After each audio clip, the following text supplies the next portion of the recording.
अस्सलाम वालेकुम students, welcome to world of education. और आज आपको वर्ल्ड ऑफ एजुकेशन की इस वीडियो के अंदर जो है वो CS 101 का क्विज़ नंबर जो 2 है वो करवाया जाएगा। और इस क्विज़ के लिए ज़रूरी है कि आप लोगों ने जो है वो 80 टॉपिक्स को या 79 टॉपिक्स को कवर करना है। लेकिन मैं आपको स्टार्टिंग में एक मसला बता दूँ कि VU की शायद अपनी वेबसाइट में बहुत ज़्यादा इशू आ रहे हैं। यहाँ पर मैंने जिस बच्चे का या जिस स्टूडेंट का क्विज़ अपने का जो है वो स्टूडेंट का क्विज़ जो है वो सोल्व किया है, तो इसने तकरीबन जो है वो 3 से 4 क्वेश्चन सेव ही नहीं किए हैं। तो ये बहुत बड़ा इशू है VU की तरफ से। बहरहाल अभी जो मेंटेनेंस भी हो रही है आपके LMS के ऊपर, तो मे भी शायद इसकी वजह से था। तो काइंडली इस बात का ख्याल रखिएगा कि कम से कम आप लोगों ने जो है वो तकरीबन 30 सेकंड से पहले पहले यानी 60 सेकंड्स के अंदर अपना जो जवाब है उसको लगाने के बाद आगे मूवमेंट कर जाना है, तो आपका फिर सेव हो जाएगा। वरना बहुत ज़्यादा मसला आ रहा है VU की वेबसाइट के अंदर। मेरे 4 से 5 क्वेश्चन या 3 से 4 क्वेश्चन मस्ट जो है वो सेव नहीं हुए, लेकिन मैंने उसका स्क्रीनशॉट ले लिया था। और हालांकि मेरी कोशिश ये थी कि मैं कम से कम जो है वो 30 सेकंड से पहले पहले क्वेश्चन को आगे कर दूं, लेकिन जैसे ही वो 29 पे या 18 पे जाता था वो मेरे क्वेश्चन को सेव नहीं करता था। तो ये इशू है, मे बी आपको भी फेस करना पड़ सकता है। तो काइंडली इस इशू को जो है वो इसी इशू की वजह से कह रहा हूँ कि आपने 60 सेकंड के अंदर अपना तमाम जो क्वेश्चन होगा उसको लगा के आगे करते जाना है। पहला क्वेश्चन देखें, या 10वां क्वेश्चन मैं आपको जो है वो 10वें से आगे पहले की तरफ लेके जाऊँगा। आप पहला क्वेश्चन या 10वां क्वेश्चन ये होगा, an interrupt convert to CPU to privilege mode and transfer control to dash within the operating system. जो इंटरप्ट होते हैं वो कन्वर्ट होते हैं CPU के अंदर। ये इटसेल्फ एक क्वेश्चन है आपका, ये इटसेल्फ क्वेश्चन आया हुआ है, ठीक है। मैं आपको बता देता हूँ इसमें इटसेल्फ क्वेश्चन क्या है कि जो इंटरप्ट होता है ये कहाँ पर कन्वर्ट होता है, CPU के अंदर कन्वर्ट होता है किस मोड में, प्रीविलेज मोड में। ये आपको अगला जो से क्वेश्चन है यही है, तो इसका आंसर था प्रीविलेज मोड, ठीक है। प्रीविलेज मोड इसका जवाब था। तो एक इंटरप्ट जो है वो कन्वर्ट करता है CPU को प्रीविलेज मोड में, ट्रांसफर किया जा सके control to interrupt handler within the operating system. तो इंटरप्ट जो हैंडलर होगा इसका राइट ऑप्शन यहाँ पे कंसीडर किया जाएगा। तो यहाँ पर जो इसका राइट ऑप्शन आएगा या जो करेक्ट ऑप्शन होगा that is called the interrupt handler. ये इसका प्रूफ्ड है।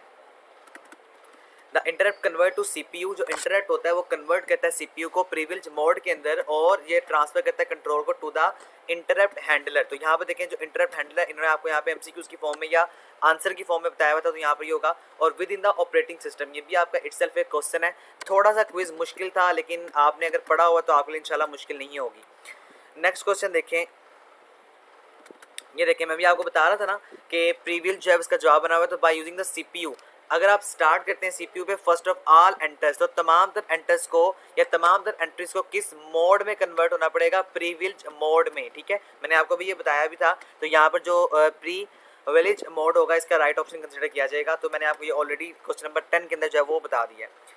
उसके आगे देखिए, computer fraud and abuse act पास। जो कंप्यूटर फ्रॉड है और जो अब्यूज़ एक्ट है वो कब पास हुआ था, वो 1984 के अंदर जो है वो पास किया गया था। ये एक इंपॉर्टेंट क्वेश्चन है आपके मिड टर्म के हवाले से भी।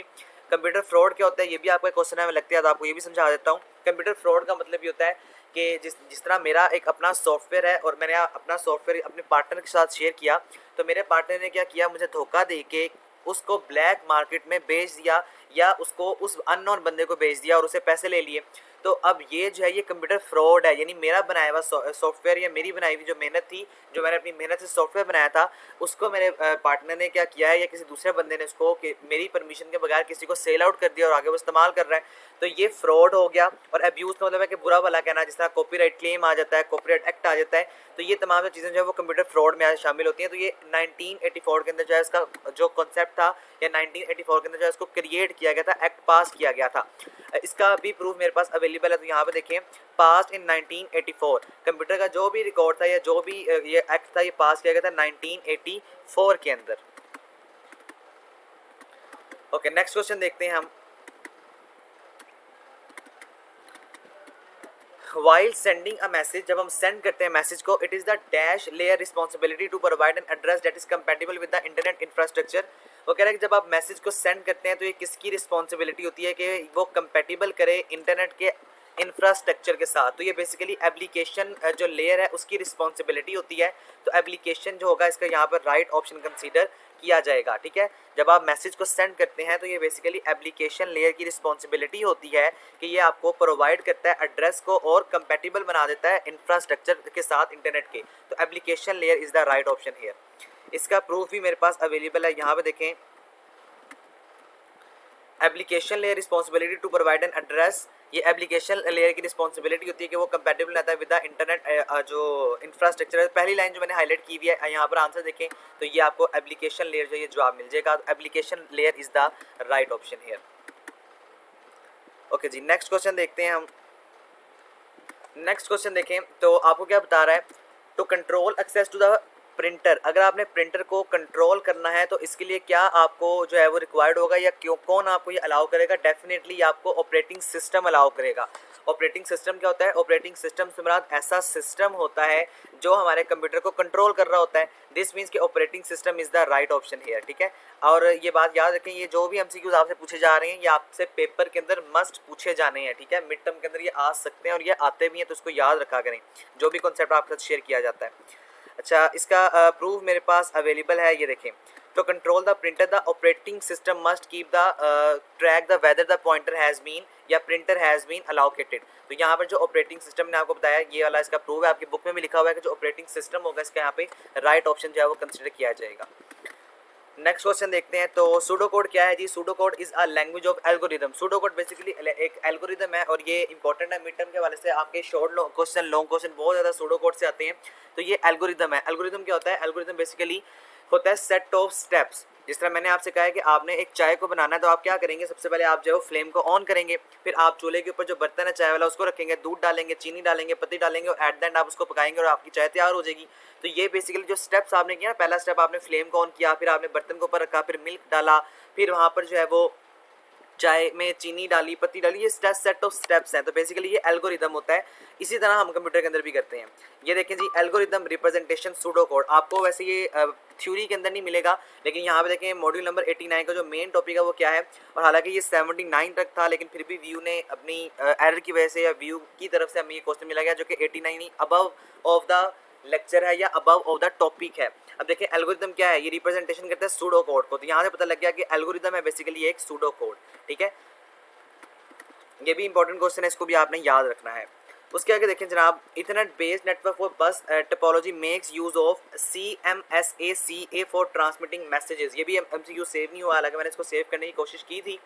तो देखिए यहाँ पे क्या कह रहा है, जो ईथरनेट होता है ये बेसिकली नेटवर्क है बस टोपोलॉजी के साथ। ये क्या करता है, ये CSMA को या CA को ट्रांसमिट करता है मैसेज पे। बाकी जो भी ऑप्शन है सारे गलत हैं, तो CSMACA जो होगा इसका यहाँ पे राइट ऑप्शन कंसीडर किया जाएगा। इसका प्रूफ मेरे पास अवेलेबल नहीं है, लेकिन इसका जवाब भी 110% करेक्ट है। अगर आपके पेपर में या अगर आपके क्विज में आता है तो आपने यही क्वेश्चन लगा देना, इंशाल्लाह आपको कंप्लीट नंबर दिए जाएंगे। उसके आगे जनाब, it is the responsibility of the application layer. Application layer की क्या रिस्पॉन्सिबिलिटी होती है? एप्लीकेशन लेयर की ये रिस्पॉन्सिबिलिटी होती है कि ये डिटरमाइन करता है डायरेक्शन को फॉरवर्ड पैकेट्स पे। अच्छा, ये ना मुझे ऑप्शन कंफर्म नहीं है, हो सकता है ये इसका ऑप्शन ना हो, लेकिन ये दूसरा वाला ऑप्शन मुझे कंफर्म लग रहा है कि ensure that a message are properly formatting the transmitted over the internet, ठीक है। ये मुझे जो ऑप्शन है या मुझे जो क्वेश्चन है वो कंफर्म नहीं है। यहाँ पे जो मुझे इसका राइट ऑप्शन लग रहा है वो बेसिकली ये दूसरा वाला है। अभी मैंने आपको क्वेश्चन नंबर शायद 7 या 8वें क्वेश्चन मैंने करवाया था, जो एप्लीकेशन लेयर है वो शायद इंश्योर करती है मैसेज को कि वो प्रॉपर्ली फॉर्मेट हुआ या नहीं हुआ। तो अगर आपके पेपर में आता है तो आपने ये दूसरा ऑप्शन लगा देना है। बाकी ऑप्शन मैं आपको दिखा देता हूँ। बाकी अगर किसी भी स्टूडेंट को कंफर्म है तो वो काइंडली मुझे कंफर्म कर दे, लेकिन 3 ऑप्शन है जिसके अंदर मुझे जो दूसरा वाला ऑप्शन है ये कंफर्म लग रहा है। उसके आगे जनाब पहला क्वेश्चन देखें, which of the following option is necessary for an executing algorithm.